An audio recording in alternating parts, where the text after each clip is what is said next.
If viewers could freeze the story at its first moment, they would see a dim kitchen, a single fluorescent light buzzing overhead, and a shadowy figure slicing meat with the intensity of someone fighting against time itself. But the real hook, the moment that ties everything together, comes later. Still, it all begins at 3 a.m., when a disguised chef walked into a scene that would unravel the truth behind why a young black cook gave up her chance at college. Jonas Mercer wasn't just any chef, he was the type who believed discipline created greatness.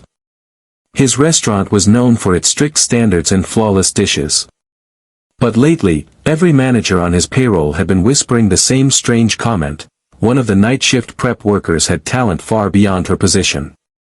Knife skills too sharp, instincts too natural, and a flavor sense impossible to teach. Yet her file said she never went to school, never trained professionally, never stepped foot in a culinary program. Jonas didn't like contradictions. So he disguised himself as a new overnight helper, swapped his signature coat for a generic apron, and walked in ready to observe. He expected to find an inexperienced kid fumbling around, but instead what he saw made him stop in the doorway. A young woman stood at the prep table, her back slightly hunched, her hands moving with robotic precision. Her name tag read, Aria Collins. Jonas had never seen her before. She was thin, tired, and far too young to look so worn down. But the way she worked, that was unmistakable. She handled the knife with a steady rhythm that only came from hundreds of hours of practice. With every slice, the sound echoed across the quiet kitchen. Aria didn't notice Jonas at first. She didn't notice anything. Her whole body moved with an intensity that didn't match her job description. Finally, Jonas stepped forward. "Didn't think anyone worked this early," he said casually. Aria jerked slightly, then exhaled in relief when she saw the plain uniform. "Oh. Hey. I just come in early to get ahead." "That early?" Jonas asked. "It's barely 3. She shrugged, avoiding eye contact.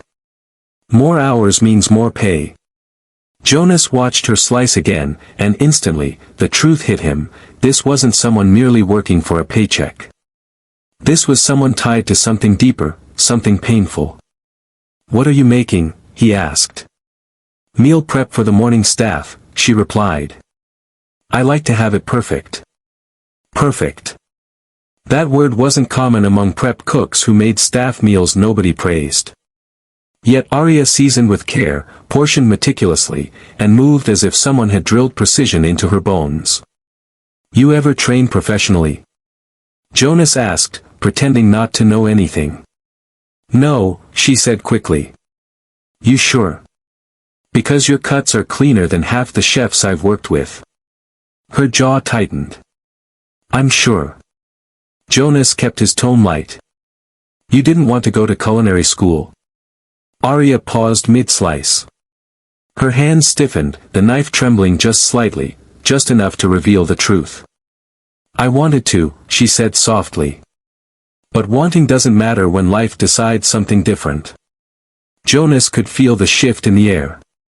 Aria placed the knife down gently, like setting it down too hard might make her emotions spill out. "Look, I'm not trying to pry," he said. "But you can talk if you want." She didn't answer immediately. Instead, she wiped her hands on her apron and glanced toward the phone sitting beside her cutting board. Jonas noticed her staring at it too long, too intently, like she was afraid of what message might appear. Before he could ask, her phone vibrated. She grabbed it quickly. The screen lit up just long enough for Jonas to glimpse a photo wallpaper, another young girl, maybe 14, hooked to medical tubes but smiling bravely.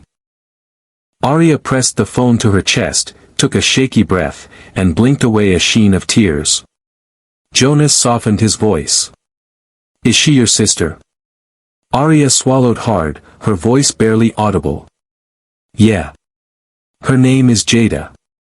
"And, is she okay?" he asked. "She's fighting," Aria whispered. "Every day." Jonas stood still, feeling something heavy settle between them. "She's the reason you're working nights?" he asked. Arya nodded slowly. She's the reason I work any hours I can get. Silence stretched, filled only by the soft hum of the kitchen appliances. I skipped college, Arya finally said. I had a scholarship, a full ride. It was supposed to be my chance to build something for myself. Her voice cracked. But Jada got sick right before I was supposed to leave. And she needed someone. The kind of someone who doesn't get to walk away to chase dreams. Jonas felt the words hit him like a blow. Arya continued, so I stayed. I took whatever job I could find. And cooking, it was the one thing that kept me sane. The one thing I could control when everything else fell apart. Jonas looked at her, really looked. At the exhaustion. The determination. The sacrifice etched into her posture. He had come undercover to investigate her. But he had uncovered something else entirely. A truth born not of ambition, but of love, survival, and loss. And Jonas hadn't even learned the hardest part yet. Jonas didn't speak at first. He simply watched Arya quietly refill the prep table, her hands trembling now that she'd revealed more than she meant to. It was clear she regretted opening up, clear she didn't want pity, and even clearer that she had mastered the art of holding everything inside until it nearly broke her. What does she have? Jonas asked softly, careful not to sound intrusive. Arya inhaled slowly, trying to steady her voice. A rare heart condition. Doctors said she needed surgery, then another, and then a lifetime of medication afterward. Insurance covers some of it, but not enough. So it's on me. She forced a small smile. I'm the only family she's got. Jonas nodded slowly, but inside, something twisted. He had seen dedication in kitchens before, cooks who sacrificed sleep, comfort, sanity, but this was different. Arya wasn't pushing herself for a promotion or for glory. She was surviving. Barely. She grabbed the knife again, but her movements weren't as smooth now. Each cut wavered with the weight of everything she was trying to carry. You know, Jonas said, you're allowed to slow down. I can't, she said instantly. If I slow down, I think. And if I think, I fall apart. I can't afford that. Her words hit him harder than he expected. He stepped closer, leaning one hand against the counter, careful not to crowd her. So you work overnight, then morning shift, then pick up doubles whenever they're open. She nodded. When do you sleep? Arya let out a faint laugh, one that wasn't humor at all. When my body forces me to. Sometimes 2 hours, sometimes none. It doesn't matter. Jada's medication costs more than rent, and I'm behind already. Jonas felt something like guilt crawl up his spine. His restaurant paid fairly, but not enough for someone facing this kind of battle. And the truth was, he had never once looked at Arya's employment request beyond her job title and availability. He had assumed she was simply another worker needing income, not someone drowning quietly while his managers bragged about her efficiency. You know, Jonas said evenly, you shouldn't be in a prep position. Arya's head snapped up, eyes widening with something between hope and fear. You're too skilled, he said. You should be training as a line cook. Maybe even sous chef someday. Arya immediately shook her head. I don't have the time or the schooling for that. And I can't mess up, not once. I need stable hours. Predictable pay. Training would take time I don't have. Jonas stared at her, stunned not by her refusal but by how deeply survival had shaped her decisions. How long have you been cooking like this? He asked. Since I was 9, Arya admitted. I learned from online videos at first. Then from a neighbor who owned a food truck. He let me practice there. He said I had a gift. You do, Jonas said without hesitation. But gifts don't matter, Arya whispered, when the world expects you to give them up. That line stayed in Jonas's mind, heavy and sharp. Before he could respond, the kitchen door creaked open, and the janitor stepped in to empty trash bins. Arya stiffened immediately, her vulnerability snapping back behind a hard, practiced exterior. She moved faster, slicing quickly, pretending nothing emotional had happened at all. The janitor nodded at them. "Morning, Arya." "Morning, Derek," Jonas lied quickly, remembering his fake name. When the janitor left, Arya exhaled shakily. "Please don't tell anyone what I said. People talk too much here." "I won't," Jonas promised. But he was already thinking ahead. He needed to help. He didn't know how yet, but he knew he couldn't just walk away and forget everything she had said. Talent like hers shouldn't die behind exhaustion.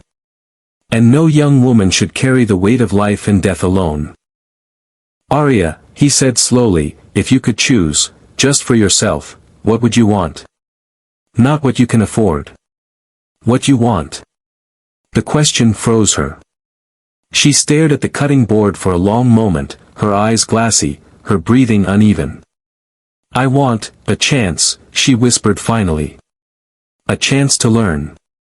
A chance to be something. A chance not to lose everything because I couldn't afford to dream." Jonas swallowed. Because in that moment, he realized he wasn't just looking at a gifted cook. He was looking at a young woman standing on the edge of being discovered or disappearing forever. Before he could speak again, Arya's phone buzzed. She looked down, and all the color drained from her face. "No, no, please no," she whispered. Jonas stepped forward. "What happened?" Hands trembling, Arya showed him the message. Jada's heart rate dropped again. "They need you at the hospital immediately." Arya dropped the knife, tears rushing to her eyes as she grabbed her bag. "I have to go," she choked. And Jonas knew, without question, that his entire reason for coming undercover had just changed. He wasn't there to observe her anymore. He was about to become part of her story.